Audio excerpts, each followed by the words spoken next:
বরিশালের পক্ষ থেকে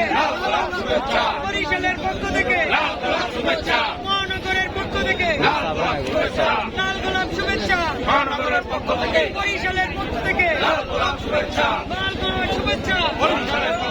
বরিশালের পক্ষ থেকে লাল গোলাপ শুভেচ্ছা